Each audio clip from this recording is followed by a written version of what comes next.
માટે આ માઠા સમાચાર છે, ખેલૈયાઓ માટે તો છે જ, પરંતુ હવે એ સમજીએ કે આખરે કયા કયા જિલ્લાઓમાં કેવા પ્રકારનું એલર્ટ જારી કરવામાં આવ્યું છે। તો રેડ એલર્ટ આખરે ક્યાં ક્યાં આપવામાં આવ્યું છે, 8 ઇંચથી વધુ વરસાદ ક્યાં ક્યાં સંભવ છે, તો આપ જોઈ શકો છો સુરત, નવસારી, વલસાડ અને દાદરા નગર હવેલી, દમણમાં રેડ એલર્ટ આપવામાં આવ્યું છે, જ્યાં ભારે વરસાદ વરસી શકે છે, 8 ઇંચથી વધુ વરસાદ સંભવ છે।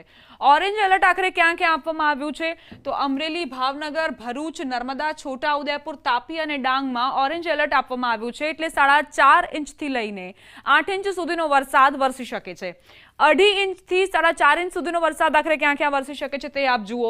તો ગીર સોમનાથ, જૂનાગઢ, રાજકોટ, સુરેન્દ્રનગર, બોટાદ, અમદાવાદ, ગાંધીનગર, ખેડા, આણંદ, વડોદરા, પંચમહાલ, દાહોદ, મહીસાગર, અરવલ્લી, મહેસાણા, સાબરકાંઠા, પાટણ, બનાસકાંઠા આ એવા જિલ્લાઓ છે કે જ્યાં યલો એલર્ટ આપવામાં આવ્યું છે, એટલે 2.5 ઇંચથી લઈને 4.5 ઇંચ સુધીનો વરસાદ અહીં ખાબકી શકે છે। હવામાન વિભાગે આગાહી કરી છે। હવે એ સમજીએ કે 29 સપ્ટેમ્બરે આખરે ક્યાં ક્યાં આગાહી કરવામાં આવી છે, તો 8 ઇંચ સુધીની આગાહી કરવામાં આવી છે અમરેલી અને ભાવનગર માટે, એટલે સૌરાષ્ટ્રના આ બે જિલ્લાઓને સાવધાન રહેવાની જરૂર 29 તારીખે। અને ઓરેન્જ એલર્ટ રાજકોટ, જૂનાગઢ અને ગીર સોમનાથ સાથે સુરત, તાપી, નવસારી, ડાંગ અને વલસાડમાં આપવામાં આવ્યું છે, જ્યાં 4.5 ઇંચથી 8 ઇંચ સુધીનો વરસાદ ખાબકી શકે છે।